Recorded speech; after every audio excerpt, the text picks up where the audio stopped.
So we have an interesting opportunity here because Anne Hancock is up here and she's going to be moderating. So before I introduce this panel, I have to introduce Anne. Anne is the executive director of the Center for Climate Protection, and this is the organization. Yeah, that deserves an applause. This is the organization she helped co-found in 2001. It got every city in our county, in Sonoma County, to adopt climate action plans by 2006, I believe it was. And that was the first county in California to do so, I believe. I think I got that right. In the nation. And she was the central advocate for getting community choice up and running in Sonoma County. And she's good at giving away credit, but let's just have a little credit for her here. A little applause would be good. Thank you, Anne. Yeah. So we're also joined by Dawn Weisz. She's CEO of MCE. And they're a community choice program serving Marin and Napa counties, a large portion of Contra Costa and the city of Benicia. She's been a principal planner of the county of Marin and served as executive director for Sustainable North Bay. She's a director and secretary at the trade association, Cal CCA, and does a tremendous amount of work for that. She's our trailblazer. She really has done more to pioneer the community choice movement than anyone in California. If you see scars on her back, they're from some knife fights in the early days. And she really got us what's called the Code of Conduct, and that was a huge, huge win for us. And so really want to thank you for that.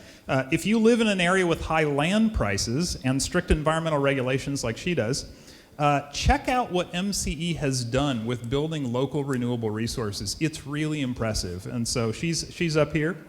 And we've got Barbara Hale. She's Assistant General Manager of the SFPUC's Power Enterprise, and that's San Francisco's municipal utility. And she also runs CleanPowerSF, their community choice program.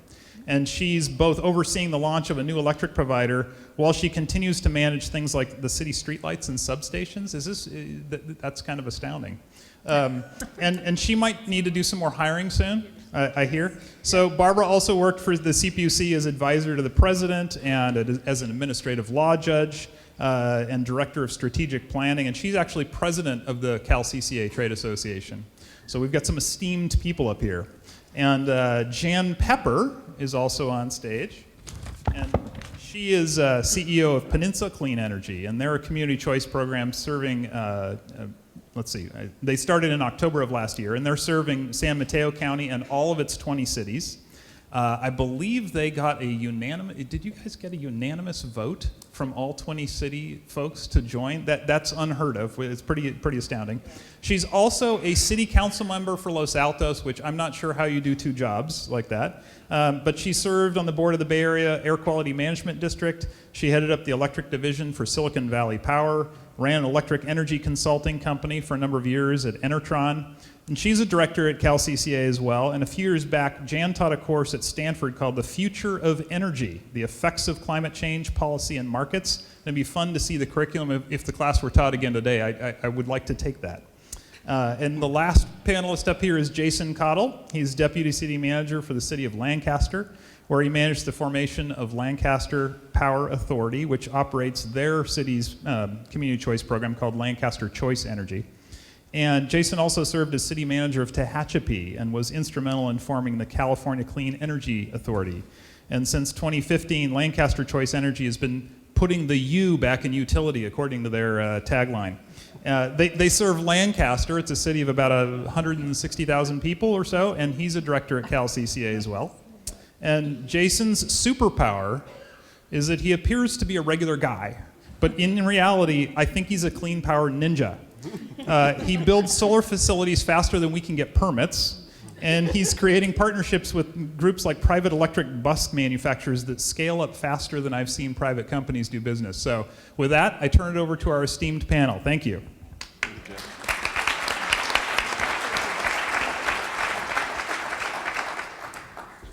We're going to start with each of them giving a brief look at their agency and especially emphasizing what's working. What are their highlights of their successes? So what order would you like to do this in? Let's go this way. Go this way. Okay, Dawn, you're up. Ladies first. All right, great. So I have a few things I wanted to highlight, and I do look forward to answering questions. But what I've found, kind of as far as lessons learned goes, is that the intensity that it takes to launch a CCA program, once you've launched, you can really channel that intensity into growing your program, growing the types of things that you're doing, deepening the progress towards your objectives, and then in some cases adding new objectives and new programs as you go along. I liked the reference in the last panel to the game of Tetris. I feel like I'm doing a lot of Tetris every day, where you're taking really good ideas and things that have to get done and kind of fitting them into when is the right time to do those things and get them done. So I think all of us have to do that, find windows of opportunity to plug in and get things accomplished that are in line with our goals and objectives. I think another lesson learned, and I think this is kind of obvious, but doesn't hurt to restate it, is that revenue doesn't grow on trees, and so be careful with it. And think about strategically, where do you want to spend your time and spend your money, because you can't do everything all at one time. You've got to find the things that are good opportunities when possible, and really put all the intensity that you can into those things. A couple of things that we've been able to accomplish after our launch. We started with a 25% renewable product, but within a few years we were able to grow that to where we are now. We have a 55% default renewable product, and of course the 100% as well. We've also been able to shrink emissions to where we're 75% GHG free today, growing to 100% GHG free by 2025. And those are things we didn't think we would accomplish at the beginning, but we've been able to really deepen our commitments and our progress as we go. And then the last two things I'll touch on that I think are good examples of the game of Tetris successfully happening. Local build out. We've been able to do a lot more than we anticipated at the beginning. Local build out is expensive in our community compared to buying larger projects in other parts of the state. But we've been able to complete 9 megawatts of local build out, partly through our feed-in tariff and partly through bilateral agreements.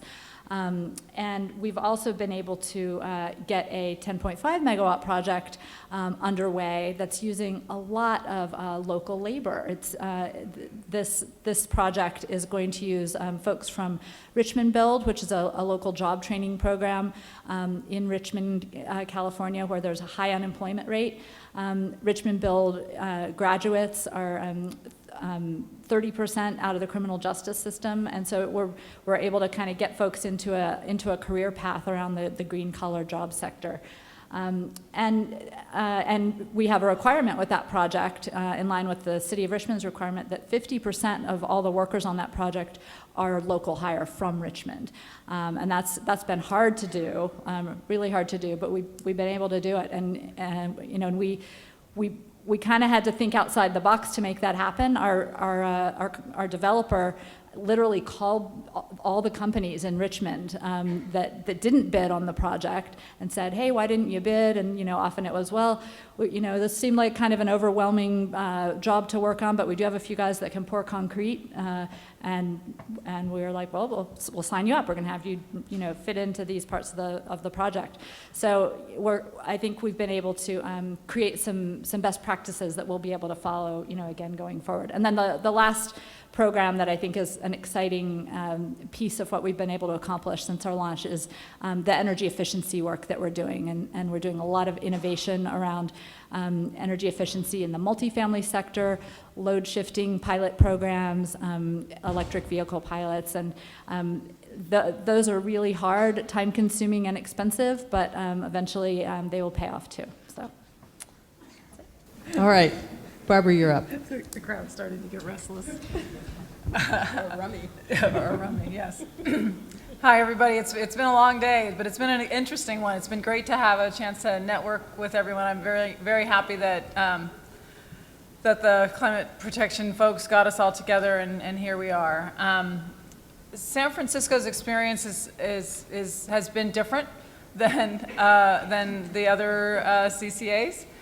San Francisco's challenges, I think, boil down to, or challenges in starting our program, really boil down to the need for political alignment. So I think an important lesson learned is you need to do your work with your policy decision makers. You need to just keep at it. We were remarking just the other day that, or earlier today, that San Francisco's implementation plan was the first one certified by the California PUC. But we were the 4th CCA to begin operations. We had to revise our implementation plan like 4 times before we actually began providing service. Not because it changed, it just was getting dated, sitting on the shelf there. I also think another important lesson learned from my experience was to make sure that you don't overpromise, don't overcommit what you think your program can do. We had that was part of our challenge with getting political alignment, was an expectation that had sort of built up that this program, this opportunity would solve all of the clean energy challenges and goals San Francisco ever had, and it would do it on the first day of operation. So, I have a board member who used to refer to it as, it's like it's a Christmas tree and everybody wants to put their ornament on it before, we can really have the party. And it's just overburdened, the tree's fallen over, we're not gonna get to have the party. I also think it's really important for you to do your risk management work. There's lots of sort of like business plan efforts that happen before the CCAs that have launch. I think an important part of that is the risk management component. I think we've had the luxury of working, launching these programs in a low price market. And I think if nothing, we all know this market's going to continue to change. It's changing in part because of us, right? But it's also just going to change around us. Just listen to all the things we've talked about all day. And you need to sort of identify what those kinds of changes are and how sensitive your pro forma is to those kinds of changes. So, because as Dawn mentioned, the revenue matters, the margin matters. You're going to need to keep an eye on it, and doing your risk management work up front, trying to anticipate what kind of problems you might have, identifying how your program design mitigates those is an important step. And it's not just a step that you need to follow before you launch. It's a continuous part of operating a successful program. And then finally, I would just say, you need to be a good listener, frankly. I think we all spend so much time talking about our programs. I think it's really important to listen to your customers, as you would expect. It's really important to listen to your policymakers. But especially the policymakers that are the reluctant ones in the room. I think I learned that talking, the more I spoke with folks who were hesitant and reluctant, the more I learned about how to make the program better. So those are my opening thoughts, and I'll turn it back over to Ann. Thank you. Go ahead, Jan. Thank you. Thank you. Thank you for all of you staying here. I know we have a nice reception to go to soon, so we'll all get rewarded. So I think some of the things that we learned with Peninsula Clean Energy, we had a very fast launch for our program. And it all started by having a real champion leading the way, and that was Dave Pine from our Board of Supervisors. And he did a great job of bringing everyone to the table at the very beginning to get the whole idea started. And there was an advisory committee that consisted of a member from every city, the 20 cities in San Mateo County, plus an additional 15 people representing all the stakeholders, such as labor and the environmental community and the League of Women Voters and all of those types of folks. So they were there at the table from the very beginning and agreed on how the program would be put together so that when it did come time to go to all those city councils to get the votes, everyone had bought in and they had all been listened to, and there was a unanimous vote from 104 elected officials to form Peninsula Clean Energy. Another lesson learned is to also make use of those board members. So we have a 22-member board, and there's 20 council members, one council member from each city, plus the 2 supervisors. And those council members know their cities. They had to walk the streets to get elected to be the council members. So it's really important to listen to them and to have them help us reach out to the community and determine what we should be doing, because they know their community best. And we might think we have a great idea on what kind of outreach or what kind of event we want to do, but really they know best, and it's helped us be successful.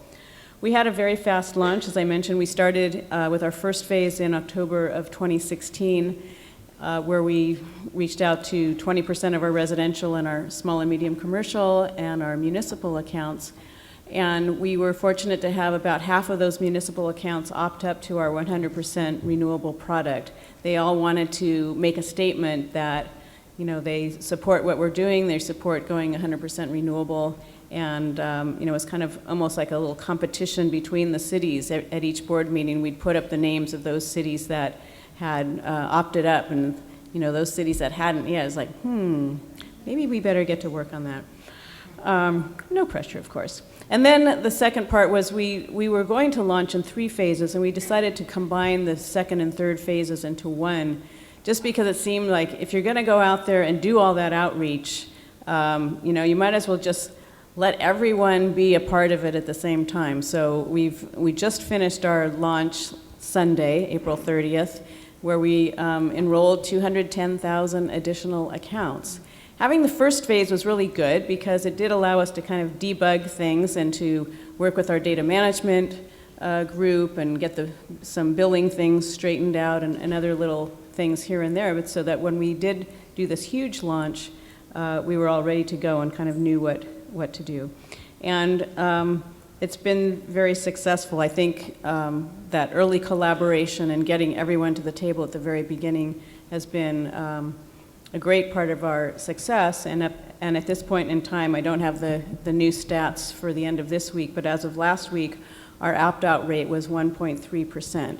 So we're really excited that we're able to provide this value to our customers, offering cleaner and greener electricity at a 5% discount to PG&E's generation rate. Great. Hi, I'm Jason Caudle. I'm the Deputy City Manager for the City of Lancaster. And before I get started, I have to give a shout out to Dawn. We have a nickname for her amongst the group, and it's usually over cocktails. We call her the mother of all aggregators. So now it first started right after Trump bombed with the mother of all bombs. We thought that's perfect, right? That's very, very timely. And then somebody added, it's like the mother of dragons. She is your Khaleesi. So Dawn is our Khaleesi. So we thank you. Many of us wouldn't be here without Dawn and her effort. So shout out. So thank you. She loves it when I do that. I'm going to start by saying, what's important about Lancaster and why does Lancaster matter in this story? I think a couple things is, one, we're a proof of concept, Lancaster's perspective, right? We saw successes with Marin and Sonoma. We knew San Francisco was going to be a success, but we never really knew, could a city stand alone like Lancaster make this happen, right? So the value is that we were the proof of concept that, one, this isn't a wealthy coastal story, right? 50% of our customers are CARES customers. This isn't a Democrat tree hugger story because we live in a Republican district and both of our assembly members and senators are Republicans, right? This is a story of local control and choice. And this proof of concept, later followed by Apple Valley, I think Joe's out there somewhere, later followed by Apple Valley, that says we can't do this as cities alone, right? We can't do this cities alone, cities together, cities in different jurisdictions, cities in different locales, and it works. So we take personal pride in the fact that we are a proof of concept and that we are successfully operating. I also take pride in the fact that it's in May, or today, or this month, is our 2-year anniversary of operations. So we're excited about that. Well, some of the things we've learned through this process is, one, that it's very difficult, and I don't want to confuse it, I don't want to scare anybody, but the same token, it's very difficult and challenging to get to the point that everybody's been at. So anybody who's done this understands that this is not an easy process. We also found that as cities, standing alone, we only do it one time, right? So we increase this capital, human capital, energy, intellect, knowledge, experience, and we never use it again, because Lancaster will only be Lancaster and will only have one CCA in Lancaster. So this learning experience was that once we got done, we were kind of like, wow, everything that we just learned and did and pulled our hair out for is no longer usable by us, right? That we no longer need. Now we're in program mode, now we're in development mode, now we're in project mode, which is very, very interesting. And as we went down that path, we thought, why are other cities going to be doing the same brain damage over and over again one time, right? They're going to, the city down the road, Apple Valley, can tell you some horror stories, I'm sure, and some difficulties they faced, right? There's going to be others that are going down that path. So a lot of things that you're going to be seeing in the future, we hope. It was heard that last year there was 3 operating CCAs. There's 8 operating CCAs today at this event. Hopefully, we'll see what happens next year, right? We're launching 2 more CCAs with San Jacinto and Pico Rivera through a new JPA model. That'll be in September. We're looking right now for the next 4 that are going to go in April. So we hope that we'll have 6 more operating CCAs by the time next year at this event. And once that happens, and what it is we've created the California Choice Energy Authority, which is a joint powers authority of CCAs, right? So the traditional membership has been a JPA that is a CCA. The California Choice Energy Authority is a JPA of CCAs. So each city, member city, becomes a CCA. They have autonomy, they have control, they have priority over procurement, they control revenues, and they control programs, right? The partnership that created with this JPA is that they don't have to do the brain damage for startup. We went to Pico Rivera's council in December. We're launching them in December. We're launching them in September. They don't have to learn how to launch a CCA. They have to learn how to operate and deliver programs associated with that CCA. So what it does is it creates this opportunity in a different model that says not only can we do it individually as cities, we can do it collectively as individual cities and not have to give up our autonomy. So the Pico Rivera Council, is the name of their utility company, is going to be Pico Rivera Innovative Municipal Energy. Really cool, right? And it's theirs. And what the story is what happens in Pico Rivera stays in Pico Rivera. Is that they have control over their entity. They are just utilizing some of the human capital that we've learned collectively from all of us. So it's a really unique strategy. It's a really unique opportunity. As we progress and as we succeed and as we launch and as we knock on other doors to get other cities, this is going to be real interesting to see how this rolls out in Southern California Edison territory. The one thing in closing I can tell you for those cities out there, those counties, those council members, those city managers, this tool is absolutely essential to accomplish any of your climate action goals, any of your economic development goals, any of your transportation goals, any of your DER goals, anything you want to do as a local government, whether it be smart cities, Wi-Fi's, you go down the list.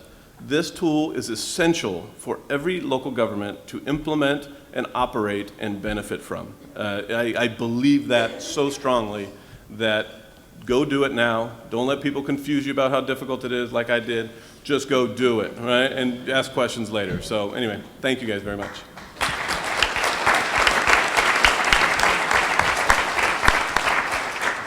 Excellent. First question. What did you take away from President Picker's remarks this morning?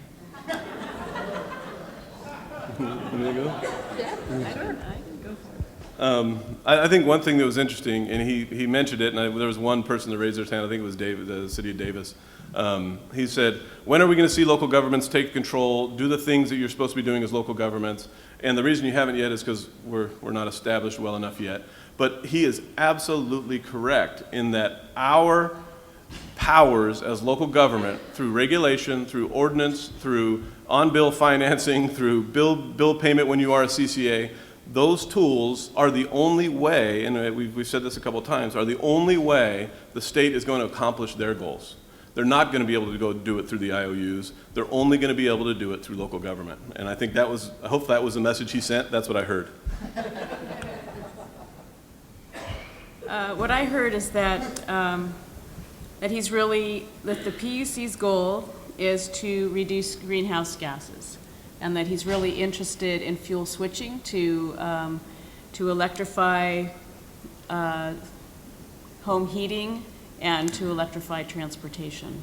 And that's certainly something that CCAs can get on the bandwagon to do for our local communities in the way that makes sense for each of our communities. Yeah, and I heard a lot of alignment on the goals of our program and the goals of what he articulated for the state. I think we have a lot of division on how we get there. I think the dialogue, the fact that he came and he had what I would characterize as a passionate dialogue with us, I think speaks well for our ability to influence the differences in how we get there. And I think the fact that, Geof, you did a great job for us, I think, and I just want to recognize that publicly and say thank you. I think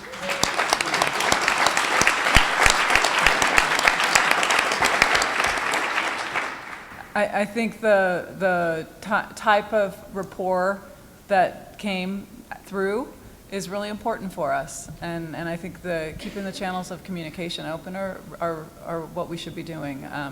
I think maybe a question like that comes from a place of thinking, he's the bad guy. I'm not sure, but I would discourage people from feeling that way. We want to hear a little bit more about Cal CCA, and I think, Barbara, you were going to say Sure. what the status is, what the plan is, what's happening. Sure. So, we collaborated informally for many years. Dawn and I did, and then we joined with Caudle and various folks tagged along as we all got our organization stood up, and people, the people changed, but the enthusiasm for collaborating continued. And I think it was in December, I think, of 2015, when we started to have some more formal collaboration, routine calls, and that grew into, by July of 2016, the formation as a nonprofit corporation, a trade association, the California Community Choice Association. And we're all about education and advocacy, looking, and when I say that, it's really focused on the regulatory agencies and the legislative bodies. We really want to build on each other's good work and identify best practices, and continue to help others, like the affiliate members of Cal CCA, which to be an affiliate member, you just need to be a local agency interested in CCA. Really helping the affiliate members sort of come along behind us as Dawn helped us all come along. Great, thank you. This question is for Jason. How did you address any concerns about general fund exposure, given that you did not start out as a JPA? Right, it's a good question. The city of Lancaster was unique in that we set up a lockbox structure. So our general fund has never been exposed, was not exposed to the whims of the market or the pricing structures. So the way it works, and those of you in local government understand revenue bonds and things of those natures. So there's basically a lockbox, and in the agreements we have where those revenues go, there are controls about who has access to those revenues and where the priority is on those revenues. So as everybody knows, Edison bills, they collect the money on our behalf. They put the money in this lockbox. We, as Lancaster, in essence, don't have any right to that lockbox until all other vendors have been paid. So it's almost an escrow account, so that when the money's deposited, there's a guarantee that that entity is going to get paid prior to Lancaster getting paid. At the end of every month, we process that and account for that lockbox, and then we pull whatever the remaining revenue is for operations off of that lockbox. So there is never a connection between this lockbox and this escrow instructions and these agreements, not escrow instructions, but security agreements. There's never a connection that the general fund is obligated to pay for any energy. And the only guarantee that our energy suppliers have is what's in that lockbox. The cool thing about that is they have visibility into that, right? They see what the billing is, they see what our returns are, they see what our opt-out rates are, they see the Edison's rate structure, so it's not a surprise to them. So they're smarter than we are as it relates to the market dynamics. But the protection they have is that we're not going to go take that money and spend it somewhere else and there's not going to be any left. That money is theirs in that lockbox so that they get paid and everything else comes back to us. And that's how we protected our general fund. And that's the same structure we're using with California Choice Energy Authority, is that same structure, so that any member city's general fund is protected not only by the JPA but also by this lockbox. Great. This is a two-part question. What is your advice to convincing elected officials to pursue CCE in very conservative jurisdictions? And can you please fly to San Diego and convince our mayor to move things along?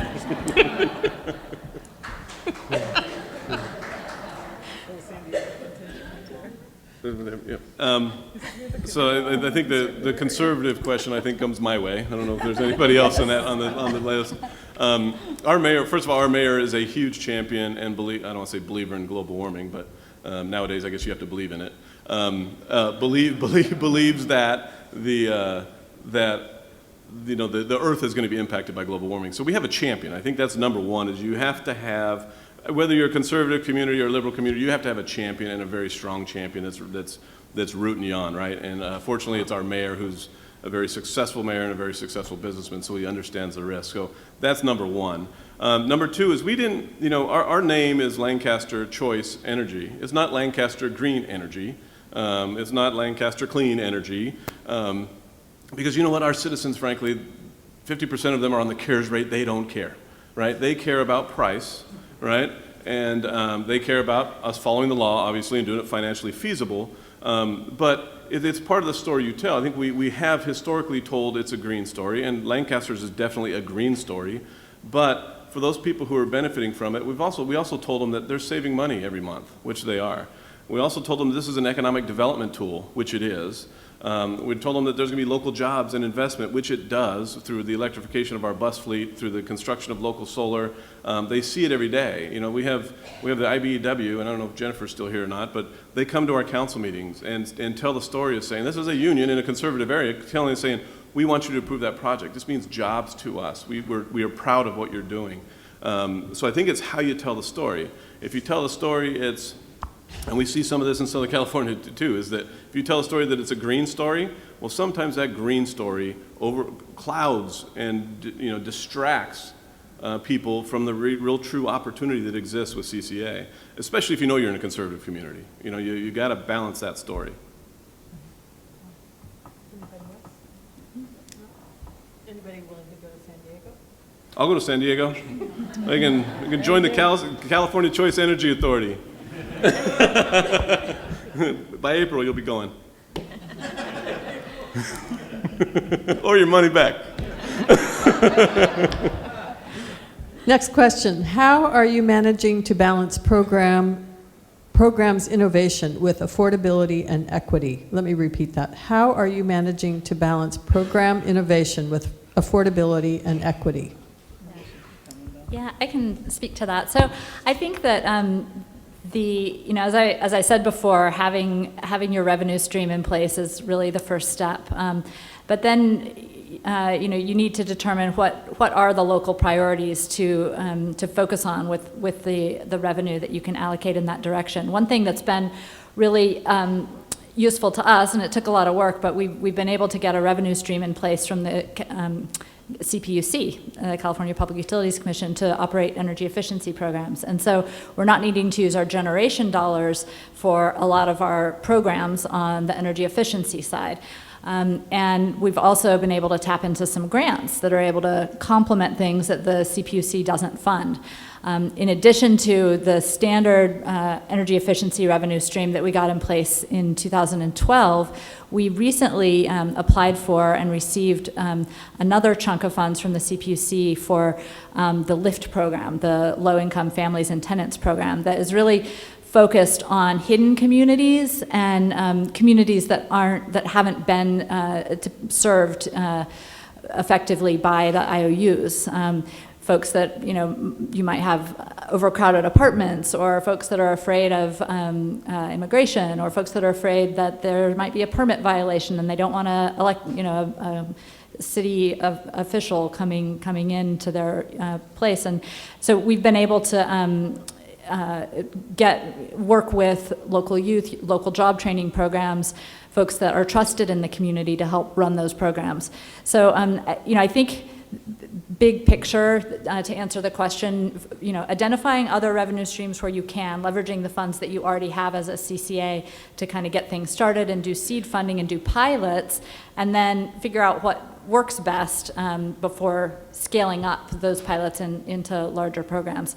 I think also an obvious thing to keep in mind is that there are some programs that actually can add value to the business in multiple ways, and I think that's something we're still trying to figure out, is like looking at all the value streams of potential programs so that we can figure out which are the best ones to really focus on. But electric vehicles, for example, that is a win-win, because you're able to add load while you're decreasing load on the energy efficiency side, while also transitioning away from the fossil fuels and doing more fuel switching there. That's a win-win.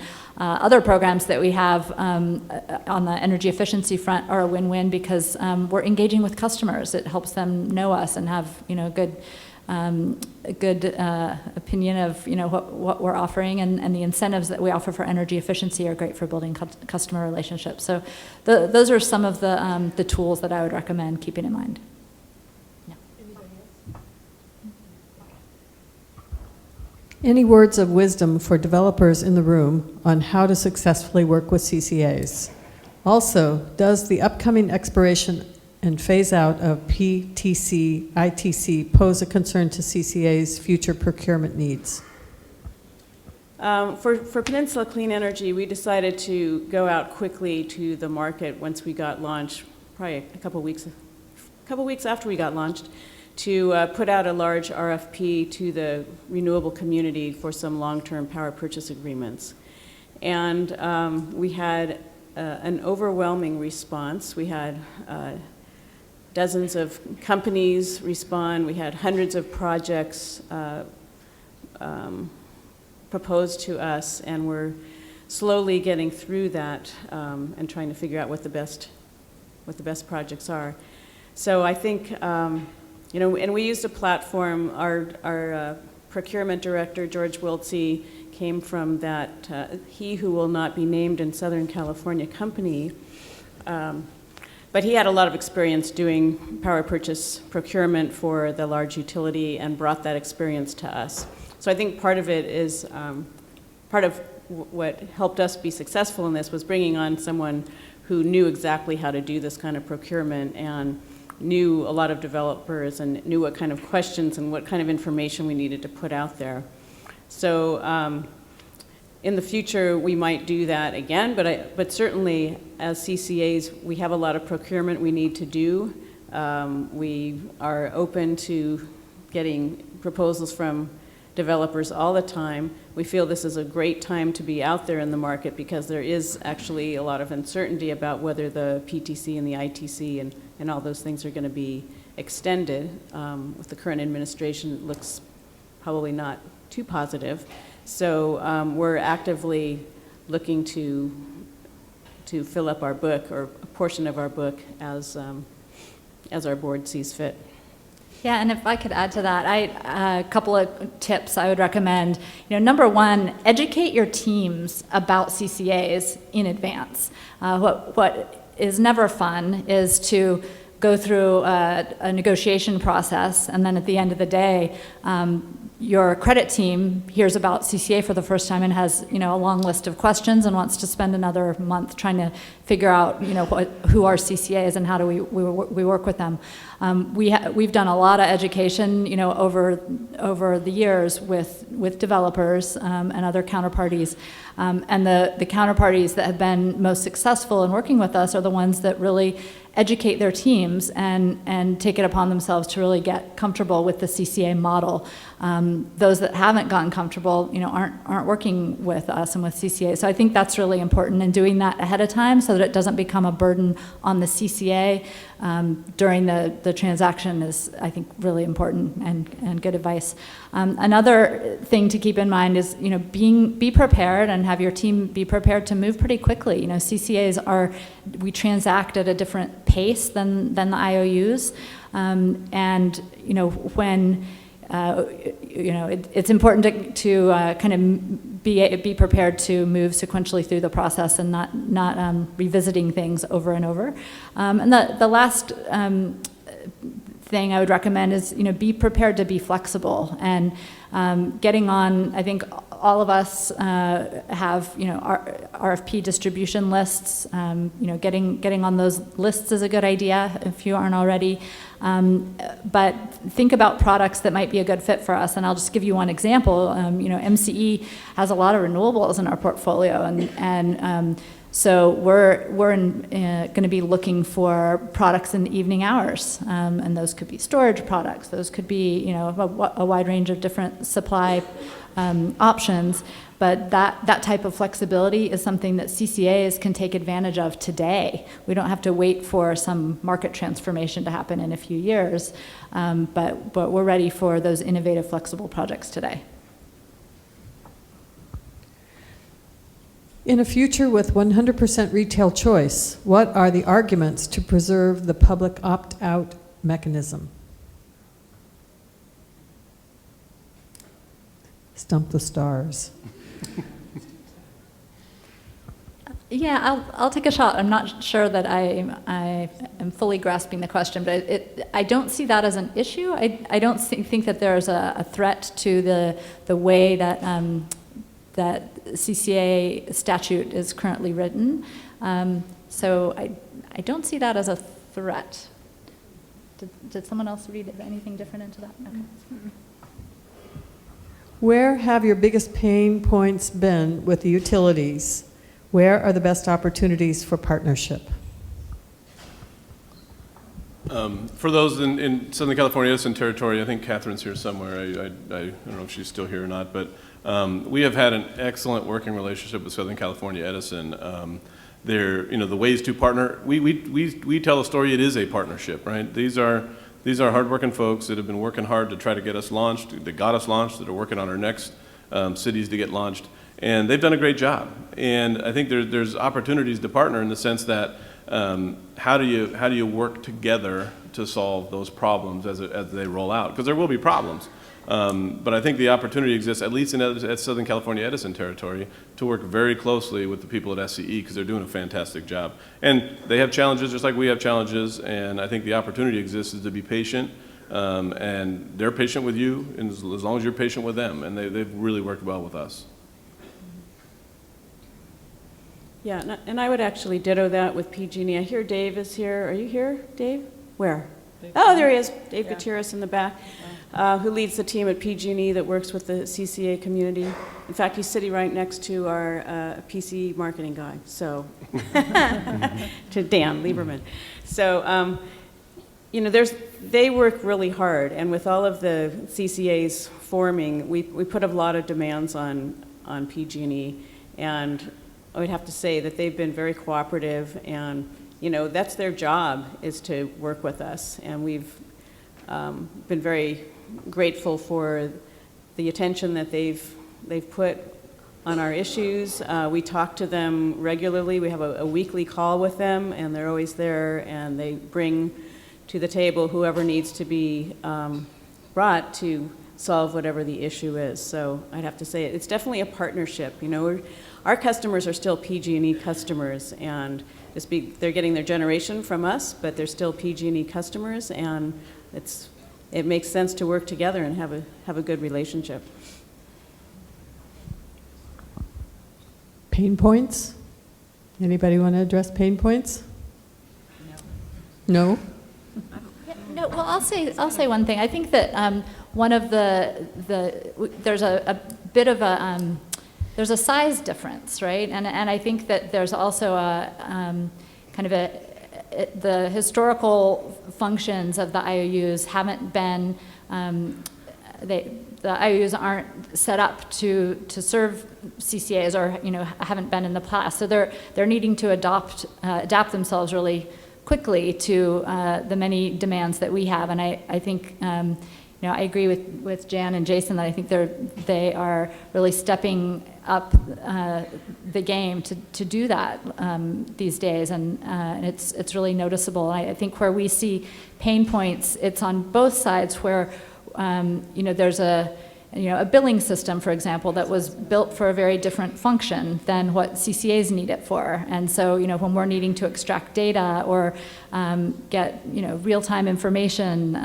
or ask for things that haven't ever been needed before, we run into a bureaucratic process on both sides, and I think that can be a little frustrating for PG&E and for MCE as we try and work through that together. But a lot of it is just growing pains and kind of shifting to the new model together. Have you seen improvements in environmental, social justice, and/or community building as a result of the establishment of your CCA? If so, can you share a notable example? I think, Dawn, you've already given a great one. And if not, what's needed to make that happen? Yeah, so this San Francisco has had a longstanding environmental justice policy. We're excited to be able to apply that in our community choice program. We just celebrated 1 year of operation, so we're younger yet than Jason just described, and haven't had an opportunity to really deploy some of that stuff. But I think it's an important part of our future, and I think it's an important part of what Cal CCA can do in developing, helping each other develop programs that are responsive to equity issues.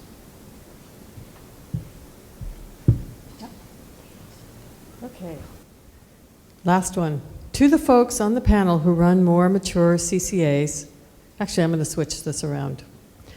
For each of you personally, what is, this is the second part of this question, what is or was your most personally rewarding aspect of your work on CCA? The most rewarding experience that's fresh in my mind is my participation in the Richmond Build graduation that happened about 2 months ago in Richmond, where we had a class of 27 trainees that each had their own story. And I was so inspired by seeing the changes that had been made in these people's lives. I think that the greenhouse gas reductions are amazing and more than we expected. The renewable energy that we have in our portfolio is more than we expected, and those are very gratifying. But I think a moment that felt extremely rewarding to me is just being at that graduation and seeing how we were able to really impact people's lives in such a direct and significant way. I would say it's building the team. One of the most ways, I have felt throughout my career that one of the most impactful things we do is mentor and train and give people opportunities and see how they flourish. And I think that's been a very rewarding part of developing CleanPowerSF for me. I would have to say similarly to as to what Barbara said. Basically building our team. We've been very slow in hiring and very careful in who we've brought on board. And right now we have 8 employees, so we're really small. But it's a great team, and we work together really well, and we have a lot of fun in our meetings. In fact, I recall one of our team members who wasn't actually at one of the meetings was on the phone, and he said, "You guys are laughing so much. What was so funny?" And we just had a really, I think we were eating a bunch of chocolate, because one of our large customers is a chocolate factory, so we wanted to taste all of the milk chocolate, the semi-sweet, the dark chocolate, and so we were just having a lot of fun doing that. One thing that comes to mind, we have 4 staff. Every one of them was a city staff member prior to becoming an LCE staff member.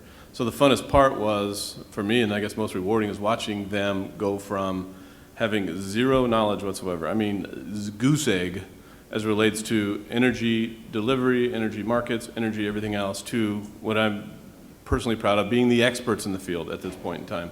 There's a handful of experts, and they're growing as our communities grow, but for a period of time, Lancaster had 4 of the greatest experts in community choice and energy delivery throughout the state, which was really, really fun, where they had no knowledge before. I would also add that along the people side of it too, I have never been involved in an organization that's more unified in purpose, that shares more, that communicates more, that accomplishes jointly and celebrates in each and every one of our successes, that cheers when Joseph goes online, that buys somebody a drink and says, "Congratulations, we're glad you're part of the team." I have never been involved in anything more unifying in purpose than this organization, Cal CCA, and the groups of CCAs that are forming. It's fantastic. Let's give him a hand.